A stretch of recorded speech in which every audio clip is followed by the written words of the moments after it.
অনেক রোগীরই কিন্তু পা ফুলে যাওয়ার লক্ষণ আমরা দেখি। এবং আমার মনে হয় যারা শ্রোতারা শুনছেন আপনাদের মধ্যেও অনেকেরই দেখবেন পা ঝুলিয়ে কিছুক্ষণ বসে থাকলে হয়তো পা ফুলে যাওয়ার মতো লক্ষণ, বা ঘুম থেকে উঠলে সকালবেলা একটা পা ফুলে যাওয়া এক একজনের এক এক রকম হয়। কেউ হয়তো সারাদিন কাজ করার পর বিকেল দিকে পা ফুলে যাচ্ছে, কেউ হয়তো ভোরবেলা উঠে দেখছে যে মুখটা একটু ফোলা লাগছে বা পাটা একটু ফোলা লাগছে।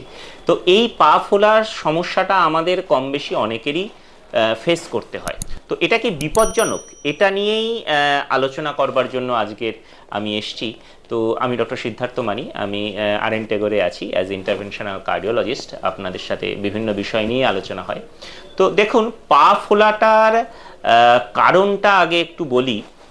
আমাদের যে রক্ত প্রবাহিত হচ্ছে রক্তনালীতে, এই রক্তের বেশিরভাগটাই তো জল।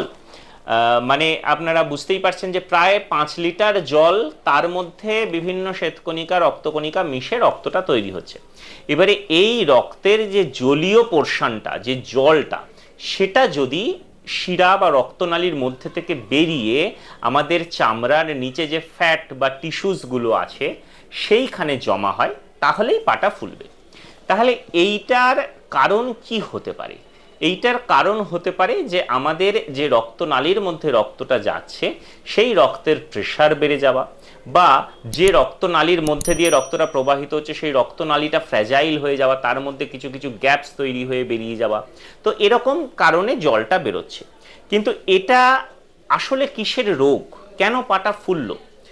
মনে রাখতে হবে যে দুটো বিপজ্জনক অর্গান বা এর সিস্টেমের জন্য আমাদের এই ধরনের পা ফোলা হতে পারে। একটা হচ্ছে কার্ডিয়াক সিস্টেম অর্থাৎ হার্টের রোগ, আরেকটা হচ্ছে কিডনির রোগ বা কিডনির ফেলিওর, রেনাল সিস্টেম যেটাকে আমরা বলি। তো এই দুটো কারণই বিপজ্জনক, এবং এই দুটো কারণ নিয়েই আমাদের একটু সচেতন থাকতে হবে যদি পা ফোলে। দেখুন, যদি পা ফুলে যায় এবং সেটা যদি কখনো হয়তো শুরুর দিকে পা ঝুলিয়ে থাকলেই ফুলছে, আবার শেষ মানে অ্যাডভান্স স্টেজে কিন্তু এমনও হতে পারে যে পা ঝুলিয়ে রাখা সত্ত্বেও পাটা ফোলা থাকছে। এবং এটা কিন্তু প্রাথমিক একটা লক্ষণ হতে পারে হার্ট বা কিডনি ফেলিওরের। তো এইটা বুঝতে গেলে আমাদের কিছু পরীক্ষা নিরীক্ষার প্রয়োজন হয়, এবং অবশ্যই ডাক্তার দেখানো, এক্সামিনেশন এবং ব্লাড টেস্ট বা ইকো বা আলট্রাসোনোগ্রাফির প্রয়োজন হয়। এখন আপনারা কি করে বুঝবেন? প্রথম কথা হচ্ছে যে যদি পা ফোলে তাহলে একটা ডাক্তার দেখিয়ে নেওয়া ভালো। তারপরে টেস্ট করে যদি দেখা যায় যে না, সেরকম কোনো সিমটম নেই, তাহলে আপনারা নিশ্চিন্ত হলেন। এছাড়া যদি পা ফোলার সাথে কোনো অন্য সিমটম বা লক্ষণ যুক্ত থাকে, যেমন ধরা যাক কারোর শ্বাসকষ্ট হচ্ছে, কারোর হাঁটতে চলতে গেলে বুকে ব্যথা হচ্ছে, তার সঙ্গে পাটাও ফুলছে, তাহলে ধরে নেওয়া যেতে পারে এনার কিন্তু হার্টের সমস্যার দিকেই যাচ্ছে বা হার্ট ফেলিওরেরই লক্ষণ বলে ধরে নেওয়া যেতে পারে। আবার কারোর দেখা গেল যে পেচ্ছাপটা একটু কম হচ্ছে, বা শুরুর দিকে রাতে বারবার ঘন ঘন পেচ্ছাপ যেতে হচ্ছে, বা পেচ্ছাপটা আটকে আটকে হচ্ছে, বা পেচ্ছাপে ফেনার মতো গ্যাঁজা বেরোচ্ছে, তার সাথে পা ফোলা হচ্ছে, তাহলে হয়তো এটা কিডনি ফেলিওরের দিকে যেতে পারে। তাহলে এই লক্ষণগুলো যদি আপনারা সঙ্গে থাকে পা ফোলার সাথে, তাহলে অবশ্যই খুব দ্রুত ডাক্তার দেখাতে হবে, এবং অবশ্যই কোনো খারাপ রোগের কথা, যেমন আমি বললাম হার্টের রোগ বা কিডনির রোগ, সেটা সন্দেহ করতে হবে। এবং তখন ডাক্তার অবশ্যই আপনাকে ব্লাড টেস্ট, ক্রিয়েটিনিন, পটাশিয়াম, এই ধরনের কিডনির টেস্ট বা হার্টের টেস্ট বা ইকো, আলট্রাসোনোগ্রাফি এগুলো করে কিডনির সাইজ দেখে, হার্টের পাম্পিং ক্ষমতা দেখে আপনার রোগটি নির্ণয় করবে। তো এটাই বলতে চাইলাম যে পা ফোলার লক্ষণ যদি দেখেন, সেটা কিন্তু হার্ট ফেলিওরের একদম প্রাথমিক লক্ষণ হতে পারে, বা কিডনি ফেলিওরের একদম প্রাথমিক লক্ষণ হতে পারে। তাই একটু পা ফুলছে সেটাকে অগ্রাহ্য করলেন, এরকম করবেন না। এর সাথে সাথে এটাও বলবো যে তাহলে কি পা ফোলা মানেই আমার কিডনি ফেলিওর হয়ে গেছে বা হার্ট ফেলিওর হয়ে গেছে? না, তা নয়।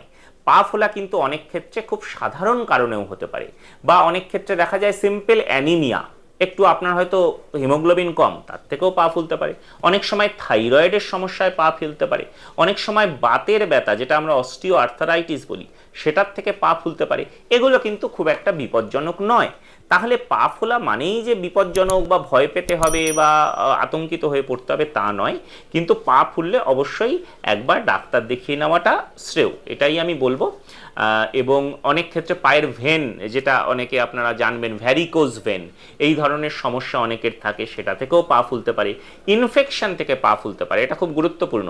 হয়তো আপনার পায়ে কোনো কাঁটা ফুটেছে বা কোথাও কেটে গেছিল, সেটা থেকে হয়তো লোকাল ইনফেকশন, আমরা বলি সেলুলাইটিস, এই ধরনের কিছু ঘটেছে, তাহলেও পা ফুলতে পারে বা পা লাল হয়ে যেতে পারে। বা আরও কিছু খারাপ রোগও অনেক সময় থাকে, যেমন ধরুন ডিপ ভেন থ্রম্বোসিস, এটা একটা আপনারা শুনেছেন কিনা শব্দটা আমি জানি না। এটার মানে হচ্ছে যে পায়ের ভেনের মধ্যে, রক্তশিরার মধ্যে ক্লট হয়ে যাচ্ছে, যার ফলে রক্ত চলাচলটা বিঘ্নিত হয়ে পাটা ফুলে যাচ্ছে। তো এই ধরনের সিমটম বা খারাপ রোগও থাকতে পারে। তাহলে যেটা বোঝা গেল যে পা ফোলা মানে যেমন খারাপ রোগও হতে পারে, আবার খুব সাধারণ কারণেও পা ফুলতে পারে।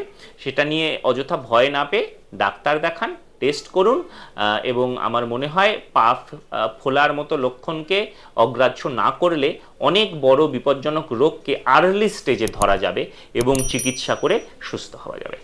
নমস্কার।